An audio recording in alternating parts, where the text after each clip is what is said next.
In today's episode, we are going to look at the 6 worst revenge deaths ever recorded from a climber whose safety gear was secretly sabotaged before a fatal ascent to a desert hiker whose water supply was deliberately poisoned, deep in extreme heat, with no help anywhere nearby. It was March 15, 2016, in Red Rock Canyon, Nevada. The sandstone cliffs caught the first light of dawn, with light southwestern winds carrying the scent of desert sage. Excellent visibility stretched across the desert landscape, creating perfect conditions for technical rock climbing on the popular multi-pitch routes. Caleb Rivera was 34, an experienced rock climber with 8 years of technical climbing under his belt. He worked as an emergency room doctor at a hospital in Las Vegas, where his decisions carried life and death weight. 2 years earlier, Rivera had declared David Kellerman's 72-year-old mother brain dead following a stroke and authorized organ harvesting, despite Kellerman's desperate pleas to wait for experimental treatment. The two men had been climbing partners during medical school, but their friendship ended abruptly after the hospital incident. Kellerman discovered his mother's insurance would have covered a costly experimental procedure that Rivera dismissed as false hope. When the treatment later proved successful in similar cases, Kellerman became convinced Rivera had murdered his mother to harvest organs for a prestigious transplant program that would advance his career. Their once close friendship turned into consuming hatred, with Kellerman publicly accusing Rivera of sacrificing his mother's life for professional recognition. Rivera planned a solo climb on Solar Slab, a popular moderate route he had completed dozens of times. At 6:30 a.m., he loaded his personal rack of protection gear, ropes, and hardware into his truck.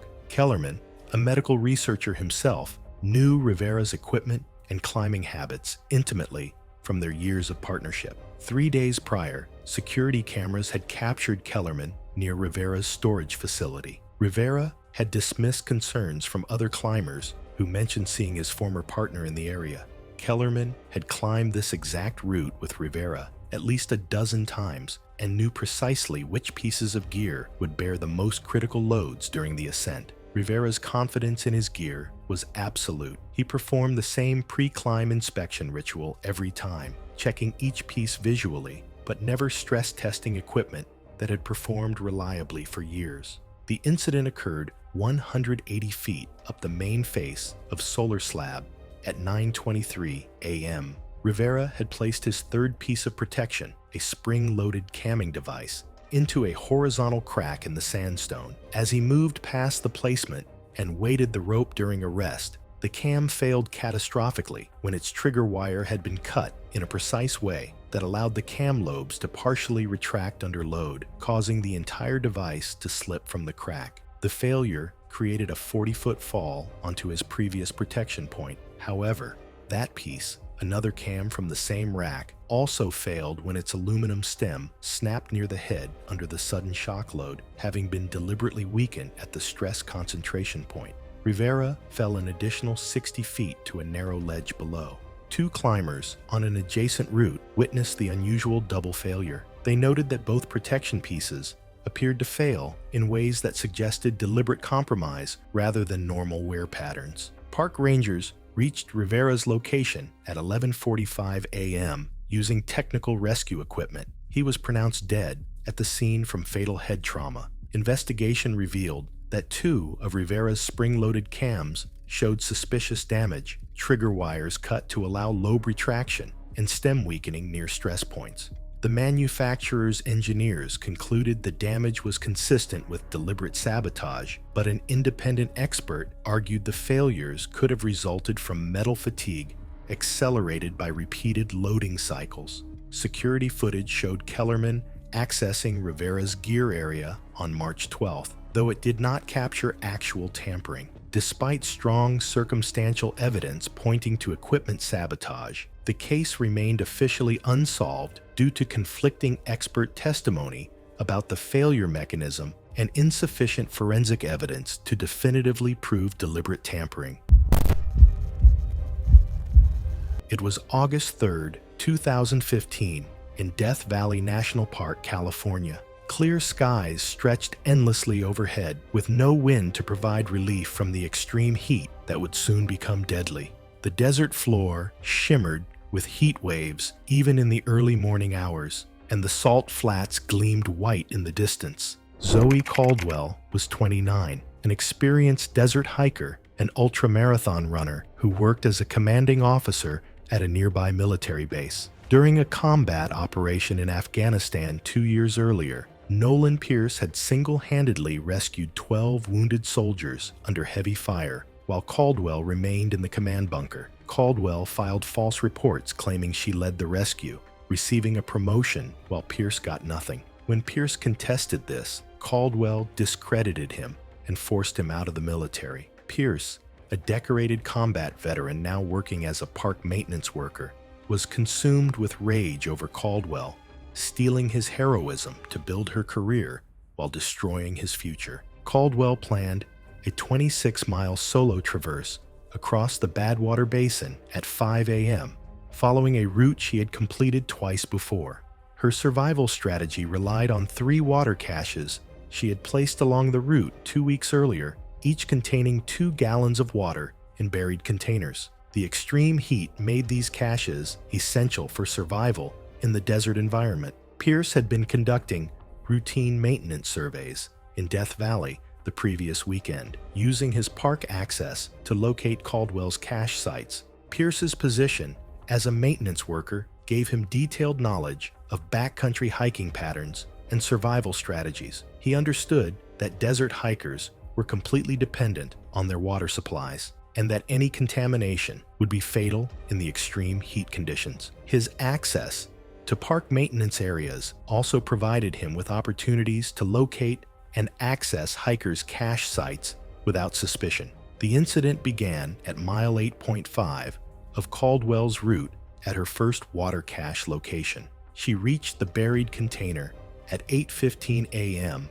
and consumed approximately 32 ounces of water before continuing her traverse. Within 45 minutes, Caldwell began experiencing severe gastrointestinal distress. Her GPS tracker showed her pace slowing dramatically at mile 10.2 as she struggled to maintain forward progress. By 9:30 a.m., her movement had stopped entirely in the open desert. A park maintenance crew found her collapsed beside the trail at 2:45 p.m.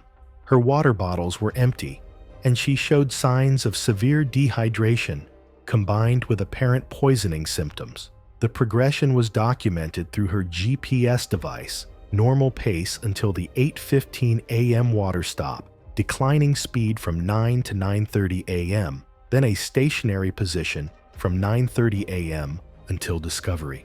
Emergency medical response reached Caldwell at 3:20 p.m., but she had died approximately 6 hours earlier from severe dehydration accelerated by poisoning symptoms. Laboratory analysis of her remaining water caches revealed antifreeze contamination in small but lethal concentrations. Investigation revealed Pierce had purchased automotive supplies on July 28th using cash. His work logs showed unexplained time in areas near Caldwell's cache locations during his July 30th park duties. Military records confirmed the disputed rescue operation and Caldwell's subsequent promotion, along with Pierce's forced discharge. Pierce was arrested and charged with first-degree murder based on the evidence of his cache purchases, work logs placing him at the cache locations, and clear motive. He was convicted and sentenced to life with possibility of parole after 25 years.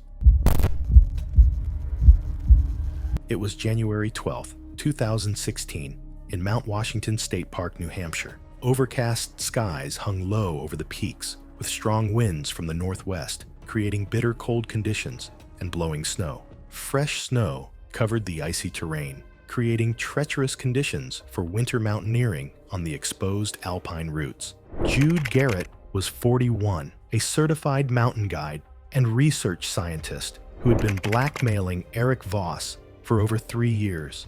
Garrett had discovered that Voss was using a false identity. He was actually a former pharmaceutical executive who had fled the country after covering up deadly drug trial results. Garrett used this secret to control Voss's life, demanding monthly payments, credit on research papers, and dangerous climbing expeditions as favors. The blackmail had drained Voss's savings, destroyed his marriage, and left him living in constant fear. When Garrett recently demanded that Voss help him falsify safety data on a new medical device, Voss realized the blackmail would never end and saw only one way to escape. Garrett planned to solo climb the Huntington Ravine at 7 a.m., a technical ice route requiring ice axes and crampons. Visibility was reduced to 100 yards in blowing snow over icy terrain. He carried his personal ice axe, a tool he had owned for 3 years and maintained meticulously. Voss had been seen near Garrett's equipment storage on January 8th, having been ordered by Garrett to prepare gear for an upcoming expedition. Voss possessed detailed knowledge of mountaineering equipment and understood that ice axes were critical safety tools that climbers trusted completely with their lives. He knew that Garrett would inspect his gear visually, but rarely performed detailed mechanical testing of reliable equipment. The brutal conditions that day meant rescue would be impossible until the weather cleared, making any equipment failure a death sentence. The incident occurred at 1,200 feet elevation in the steepest section of Huntington Ravine at 10:45 a.m. Garrett was ascending a 60-degree ice wall when his ice axe failed catastrophically during a critical self-arrest maneuver. The aluminum alloy shaft contained micro-drilled holes near the head that had been filled with epoxy structural filler, creating a critical stress concentration point. Under the shock load of the self-arrest, the weakened shaft snapped completely at the compromised section, leaving Garrett without support on the steep ice face. He fell 200 feet down the ice wall, striking multiple rock outcroppings during the descent. The failure happened at the worst possible moment. Garrett had been traversing a particularly exposed section where the ice was thin over rock, requiring precise axe placement for security. When the shaft broke at the stress concentration point, he had no backup support and insufficient time to deploy alternative safety measures. 2 other climbers, 300 yards away, heard the distinctive sound of the fall and repeated metal-on-rock impacts as Garrett's body struck the cliff face. They noted the unusual nature of the equipment failure, as modern aluminum ice axe shafts are designed to withstand extreme loads without catastrophic failure. Mountain rescue teams reached Garrett's location at 2:15 p.m. using specialized winter rescue equipment. He had died from multiple traumatic injuries sustained during the fall. Examination of the failed ice axe revealed small drill holes filled with epoxy near the stress concentration point, though Garrett had recently flown with the axe and stored it in his unheated garage. Investigation found similar epoxy and drill bits in Voss's home workshop, though forensic analysis could not definitively match tool marks.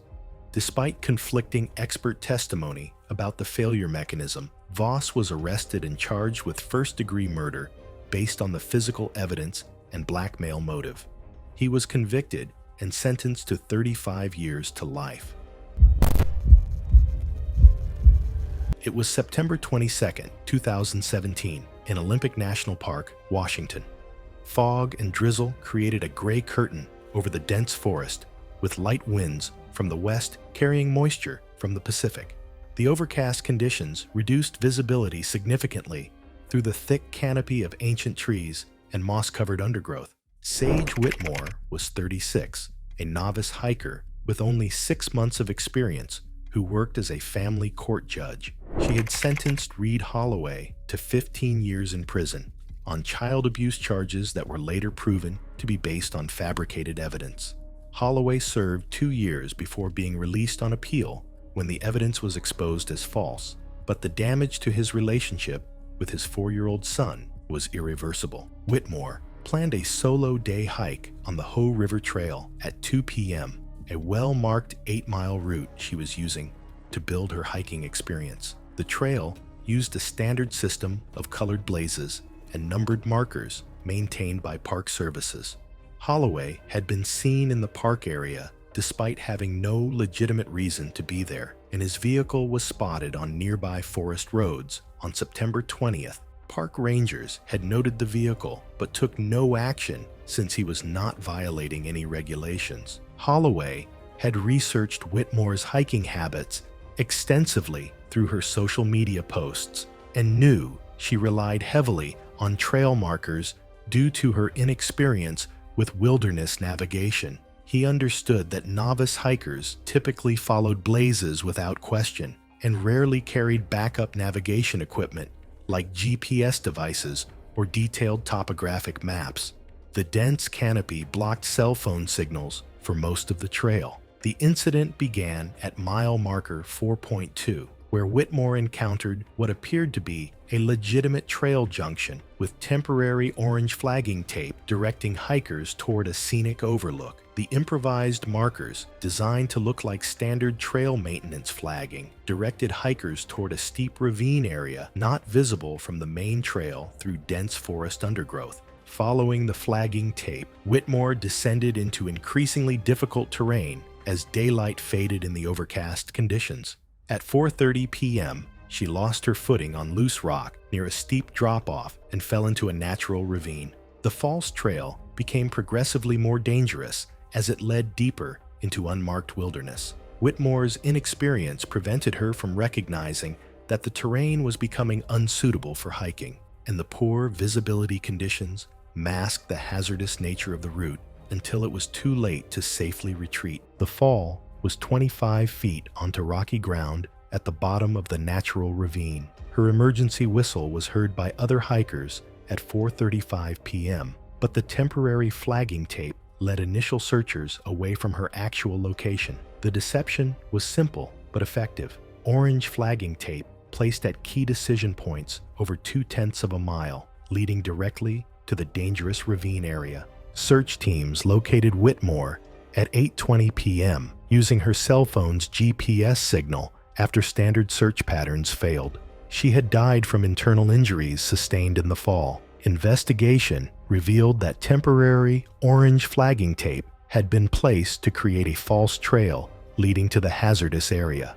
Holloway's credit card records showed purchases of flagging tape and camping supplies on September 15th. Court records confirmed Whitmore's role in his wrongful conviction and the years of lost time with his son. Holloway was arrested and charged with first-degree murder based on the evidence. He was convicted and sentenced to life imprisonment with possibility of parole after 20 years.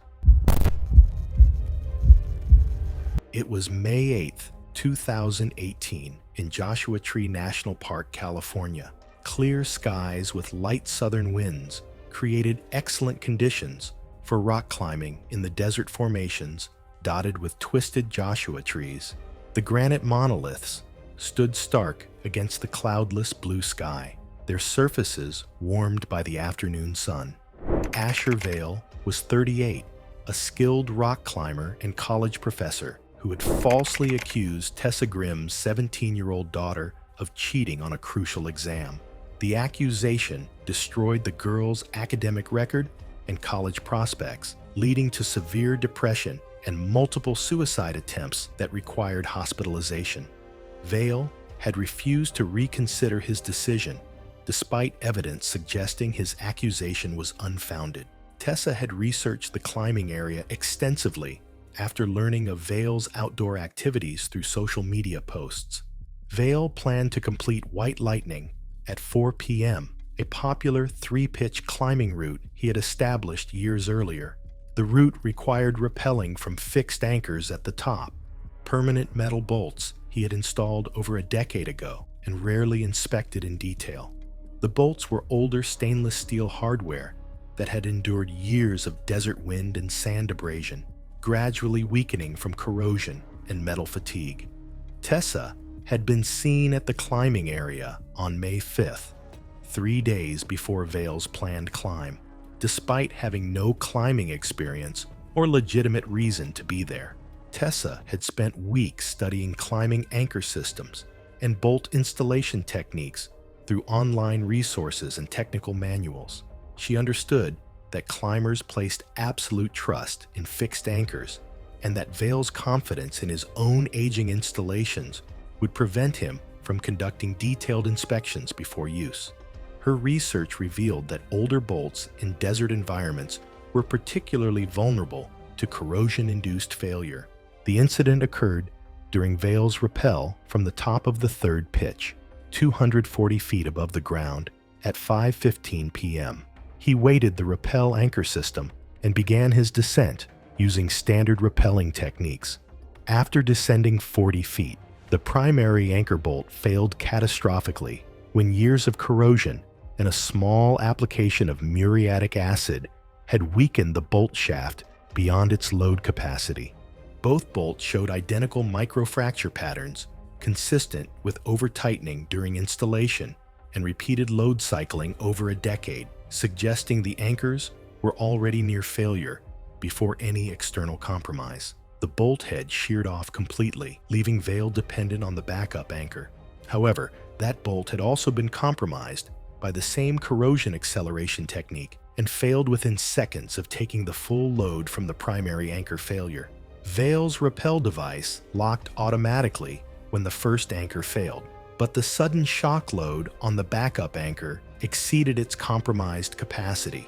The second failure occurred before he could deploy emergency procedures or attempt to reach the rock face for manual holds. A climbing party on an adjacent route witnessed the anchor failure and Vail's subsequent 200-foot fall to the base of the cliff. They noted the unusual simultaneous failure of both anchor points, which were designed with redundant safety systems. The failure sequence was rapid: primary bolt failure at 5:16 p.m., backup bolt failure within 3 seconds, impact at cliff base at 5:17 p.m. The sound of the impact carried across the desert landscape. Rescue personnel reached Vail at 6:45 p.m., but he had died instantly from the impact trauma.